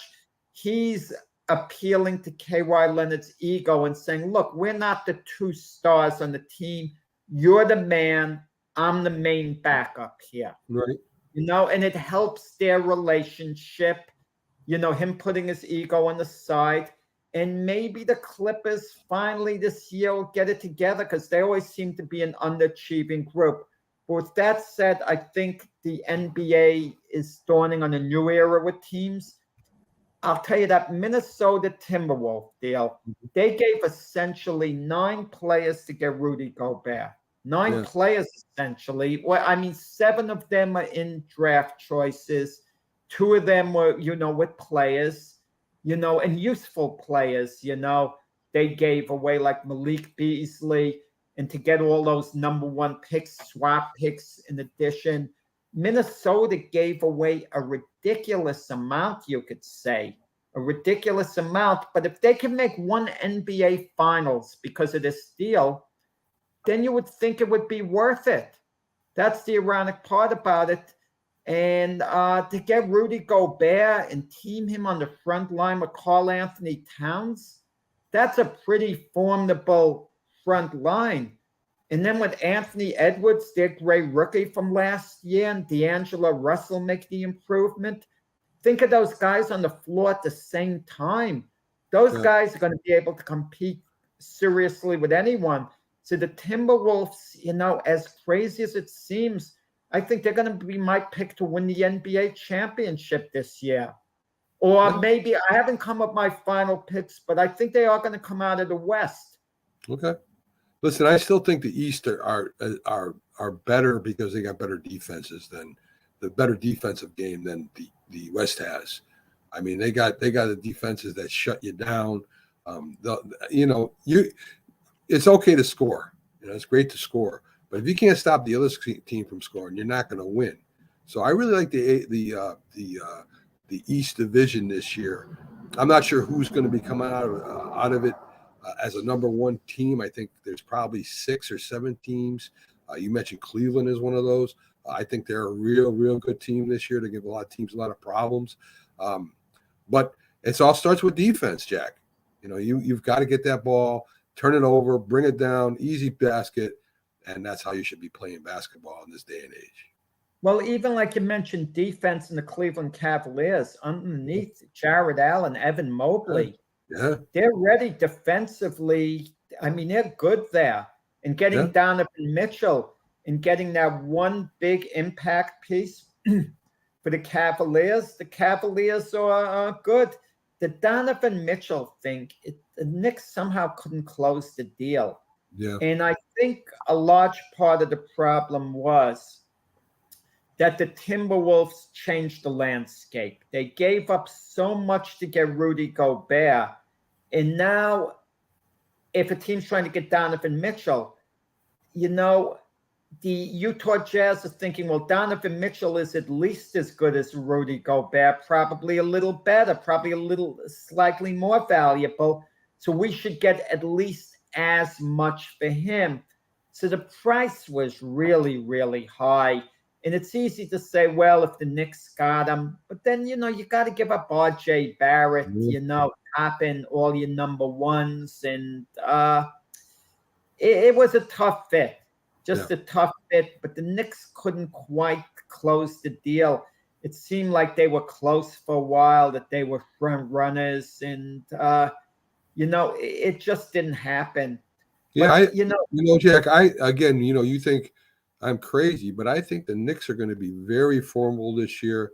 They got a great defense. Bringing Brunson in is really going to help the team this year. RJ Barrett is like a point forward, and man, can he shoot underneath 3-pointers. Randall was hitting 3-pointers. Big presence under the basket if he changes his attitude from last year. I think that the Knicks have a really. Yeah, I think Tony Randall. But anyway, I think he's gonna. I think the Knicks have a really good chance of competing this year for in the playoffs anyway.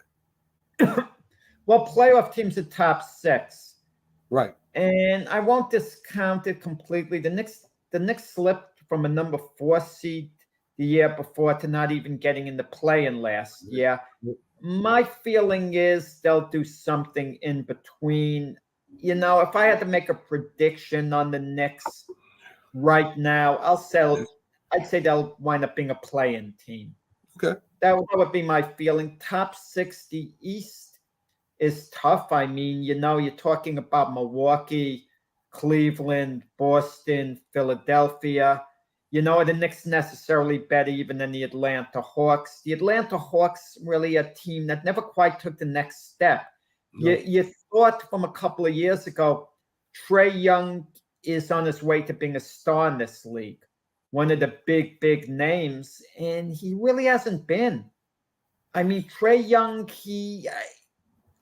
he's not on the short list of stars. No. When you look at it that way. I mean, so, you know, you're not kind of sure with Atlanta. Maybe Trae Young really does break out, you know, this year.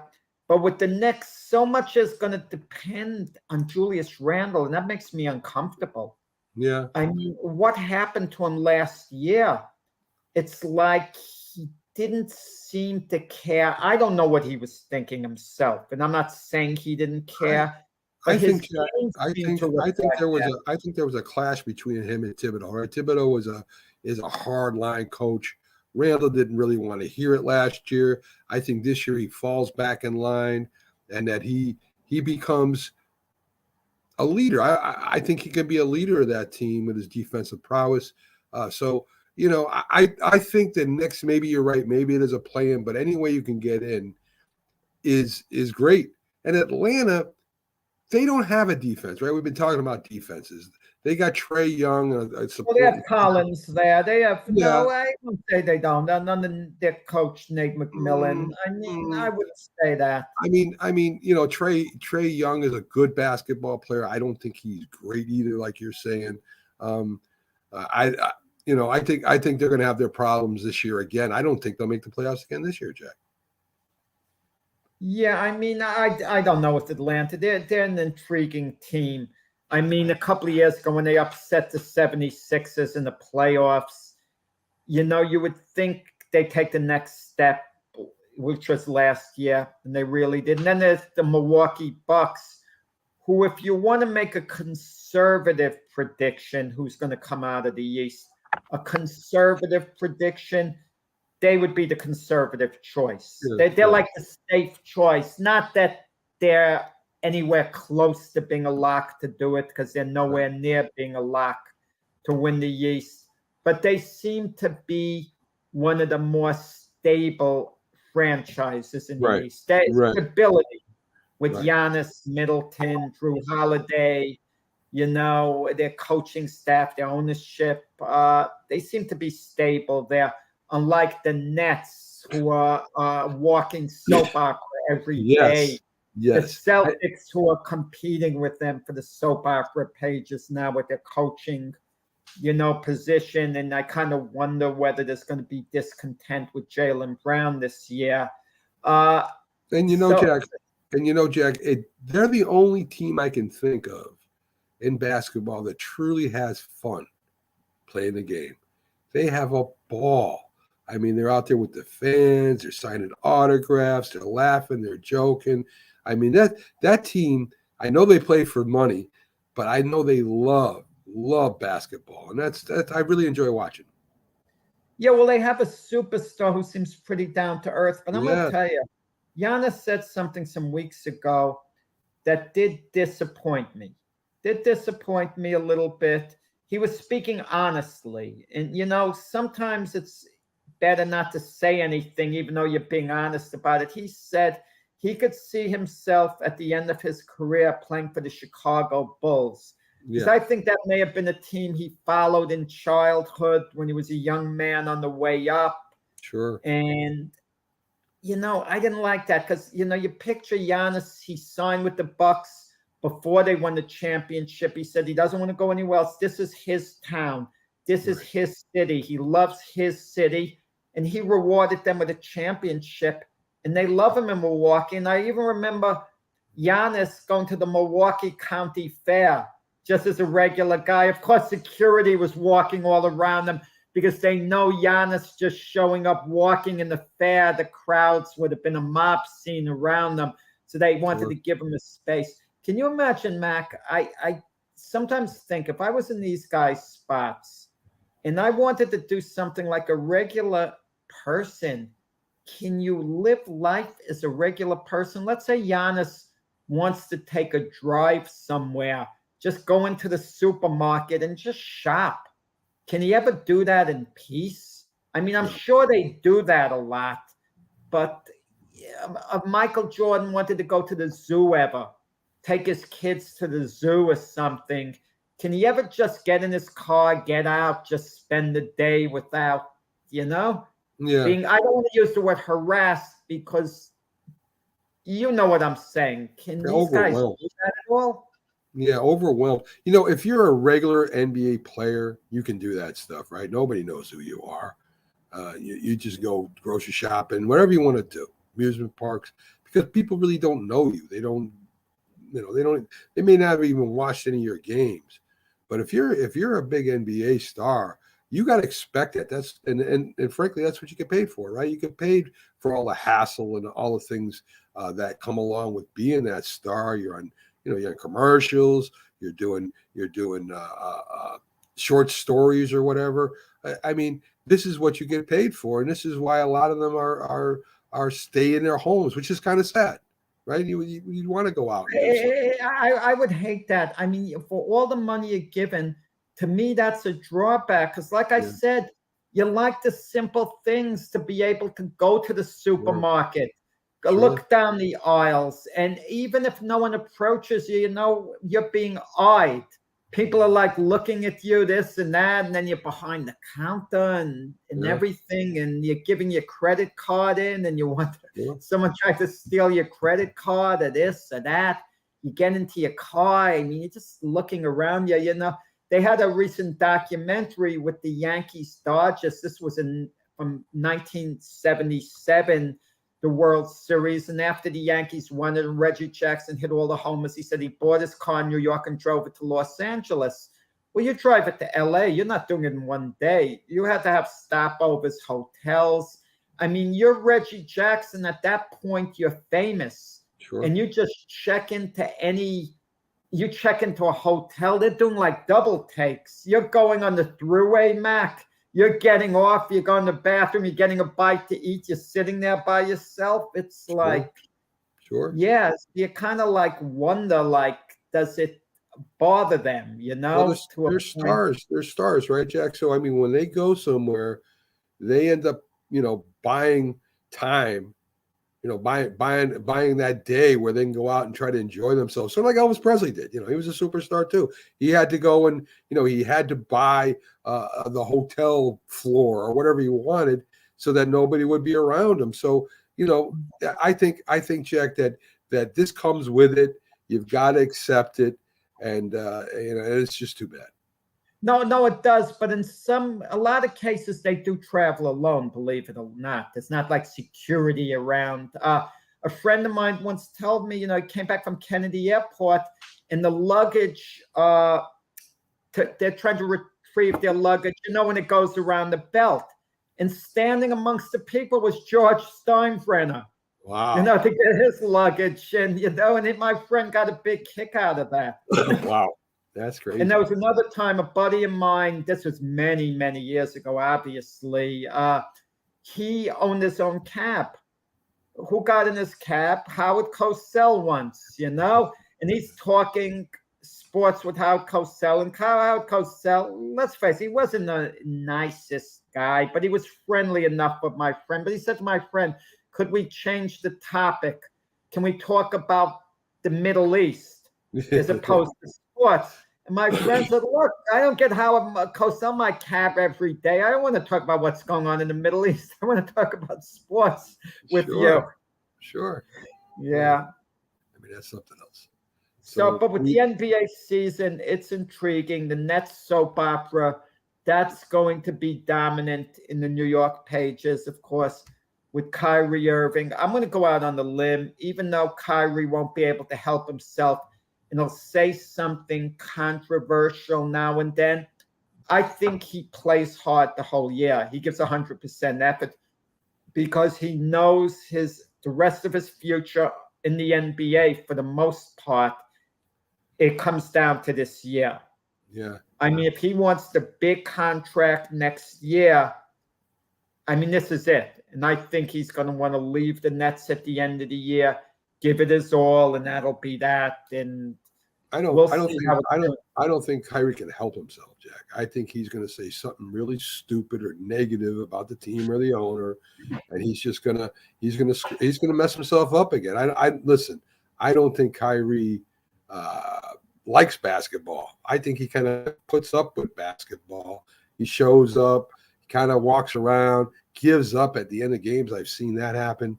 I just don't think he enjoys basketball at all anymore. Yeah, well, with Kyrie, like you say, he might not be able to help himself.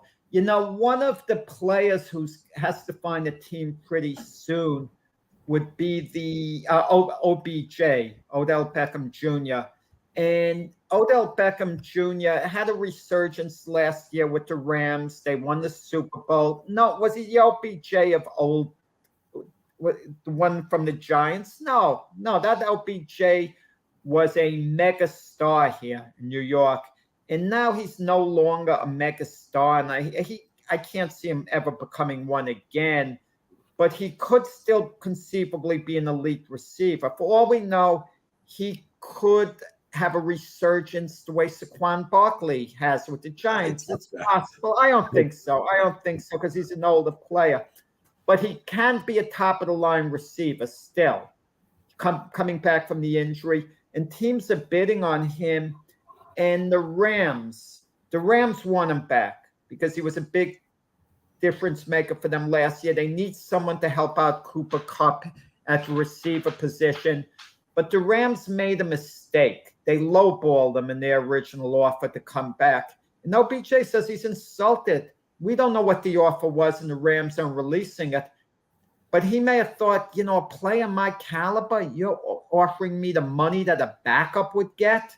Now his feelings are hurt. He might not want to come back to the Rams. And their coach, Sean McVay, says, but this wasn't our first offer. We're planning on coming with a much improved offer to you.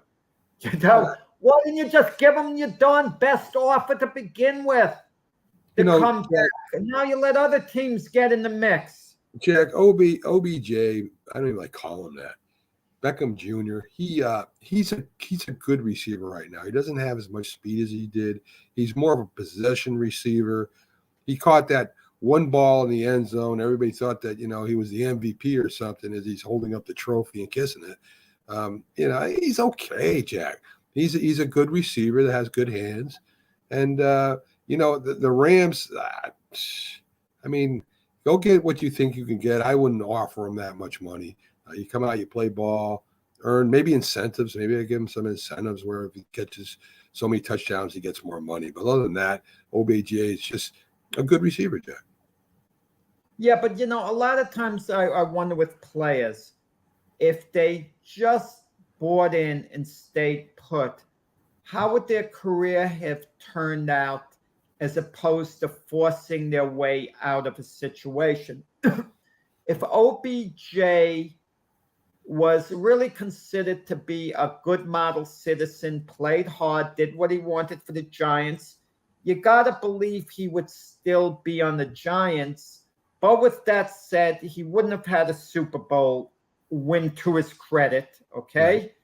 The stopover in Cleveland, he would have been better off with the Giants than in Cleveland. But with the Rams, he turned out maybe to be better off. But then again, you wonder about OBJ's brand because so much of it comes down, Mac, to the quarterback throwing the ball to you. Sure. And let's be honest, that there was a big difference Matthew Stafford throwing it to you as opposed to Baker Mayfield. And there would have been a difference between Eli Manning at that point in his career. Eli Manning was past his peak, and Daniel Jones. So you want to be in a situation with an elite quarterback, who can get the ball to you, can extend the play, and make things happen. So there's so many factors. Certain players, it's not just about winning, it's about maintaining their brand. They're like a brand, like a company, something about them. It's easy for us to say it shouldn't be that way. They're selfish, but that's the reality of it. OBJ is a bit of a brand, okay? Not just your regular wide receiver. He's it's a bit of a brand, you know? I mean, he was a brand at one time. He's not a brand no more. With the Giants. Yeah, if he was he a brand. with the Giants, I don't know how effective he would have been going forward. Would they have wanted to move on from him, even if he was a good citizen? Mac, I'm going to get towards maybe the last 10 minutes or so that we have of this show. I'm going to detour the topic to one of your favorite sports, to boxing. Okay. Yeah. Saturday's a really busy day in the sport. Deontay Wilder returns to the ring. His last 3 fights were against Tyson Fury. A trilogy to remember. The first fight was a draw. While the majority of people feel Fury should have gotten the decision, but the draw certainly wasn't outrageous. Right. And Fury got up from a last round knockdown, at the count of 9 when it looked like he was out. He was down twice in the fight. Right. Second fight, Fury won decisively. They stopped in the 7th round. And in the rematch, Fury stopped Wilder in the 11th round of a terrific fight. But again, Fury was knocked down twice, again for 9 count and hurt badly. So they were exciting fights. But 3 fights against Tyson Fury, what could that have taken out of Wilder, like emotionally, those fights? And now he's returning to the ring Saturday night against this tall fighter from Europe, Robert Helenius, a much older fighter, good, solid experience, not a world beater. But the burden is on Wilder. How good is he going to look? And him and Helenius do have a history. Helenius actually, even though he's a rated fighter, was one of Wilder's sparring partners in getting ready against Tyson Fury. So they've sparred a lot of rounds together. And Wilder likes Helenius on a personal level. That's why he hasn't trashed him, saying, I want to kill the man, I want to do this. Wilder's talked in a very humble way towards Helenius, very nicely towards him. And Helenius has returned that respect. So they've kept it professional, which I like, because I can't stand all this trash talking after a while. Opponents feeling a need to put one another down, to insult one another, to name call. I'm sick of it. Let the fight sell on its own merits, okay? Sure. These guys don't seem to understand that in most cases. Wilder returns to the ring. I expect him to win.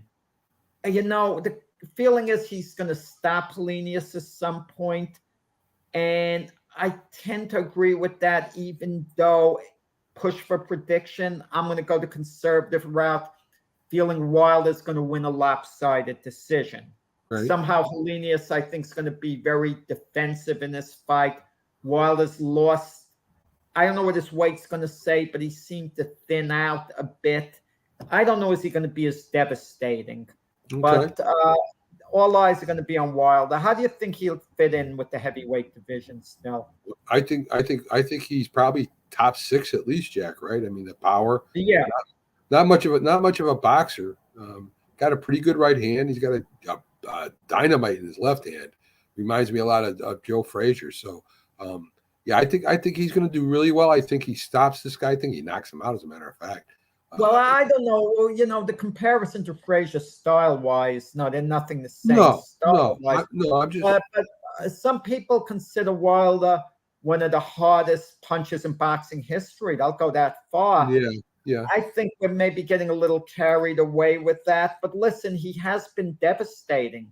Yes. He has been devastating. His power, you have to give him his due. And Wilder, if Wilder's successful in this fight, which is expected, the next step would be to match him with Andy Ruiz. And listen, I've had enough with Andy Ruiz. He upset Joshua and that gave him a gold card for the rest of his career. A Right. gold card, and they're going to keep bringing Andy Ruiz back as the man who beat Anthony Joshua, even though he lost the return match. And they're going to give Andy Ruiz opportunity after opportunity. And I'm just sick of Andy Ruiz. He doesn't train as hard as he should full time. And he struggled in his last fight against a 41-year-old Luis Ortiz, winning a close decision. Yeah. Yeah. I'm just not crazy about the guy. Yeah. But Deontay Wilder saying it's inevitable him and Anthony Joshua are going to fight. Now, that's an intriguing fight. I mean, no title has to be on the line for a fight like that to take place. Agree. But again, different promotional entities are making these fights so hard to come by. Do you think that Joshua has found some heart? I mean, the biggest cut on him. I mean, he's a good athlete, big man, but he seems not to have resolve. He doesn't have the heart and resilience to go and fight the whole fight. I've heard you and Frank talk about it. Do you think there's some way that maybe he can, I don't know how you get heart, Jack. How do you get heart? I don't know why he had that knock on him by some people. It's the last fight against Usyk. Usyk did win the fight basically by coming on in the last 3 rounds. Okay. Right. I mean, to, put it beyond any serious doubt, even though one of the judges scored for Joshua. But look at his fight with Vladimir Klitschko. That was a fight of the year. Certainly, they got a point in the fight where Joshua backed up to the ropes and it looked like he'd fallen apart and maybe was quitting. But then he hung in, he showed a lot of resolve and stopped Vladimir Klitschko in the 10th round. Yeah. Certainly showed hard in that fight. I think in this last fight, even though he lost the last 3 rounds, he was trying hard to the end. I just don't think he was able to maintain it because in the 9th round against Usyk, he had Usyk in bad trouble. It looked like he could finish him. And sometimes you throw everything you have at a guy in one round and the guy survives it and then he starts coming back at you at the next round. You lose something. It's hard to maintain. You hear the term, Mac, momentum, and we don't attribute momentum to boxing that much, but sometimes a guy gets a certain momentum, and when he gets it going, you just can't stop him. A case in point was what Angelo Dundee, who was in Sugar Ray Leonard's corner for the first Tommy Hearns fight, said about that fight. My guy got the momentum going. That was late in the fight. When Sugar Ray came on late at the fight, Hearns couldn't stop his momentum. You see it happen in sports all the time. One team gets going. They have this surge of momentum, and you just can't stop them at that point. It just turns around. But Joshua Wilder would definitely be, wow. I mean, that would be a very intriguing fight. And then in, the other divisions, it's funny about Spence Crawford. They're not fighting, Mac, at this point. It's kind of clownish over there. I mean, ESPN reported originally it's going to happen. ESPN had no inside source. Mm-hmm. They had no significant inside source. Right. Yeah, they probably had someone who knew one of the managers who told them. Right. But it's what it is. And Saturday, the 2 other good fights: Claressa Shields against Savannah Marshall in England. Great women's matchup. And then Devin Haney against George Kambosos. You're going to have that in the evening. And wow, and with the baseball playoffs, college football, Mac, they're giving us too much to choose from. Yeah, everything going on. Mac, you have any closing things you want to say basically with the show here? Oh, just thanks for everybody who keeps following us and liking us and sharing us. We appreciate it. It's your sports network. We love your comments and we love putting them up and discussing them. Definitely, but they've got to be timely, Mac. If I'm talking about the NBA, I don't want to hear a thing about baseball up there. I don't want to hear a thing about football when I'm talking, but they got to be timely at that moment. Sure. It's got to tie in. But with that said, Mac, it was a lot of fun. Tomorrow, our Friday show. I nearly said the debate show, but that's Saturday. Right, Okay. right. So thanks to everyone for tuning in. We enjoyed talking to you. We hope you enjoyed listening to us as much as we enjoyed talking to you. Have a good rest of the day. Yeah, take care, folks, and we'll see you tomorrow. And, of course, we'll see you Sunday, too, with the big football show. And Jim Jeffcoat will be joining us, a legendary Cowboy, as I have said, as in the past. So you guys have a great day. And with that, we'll see you tomorrow.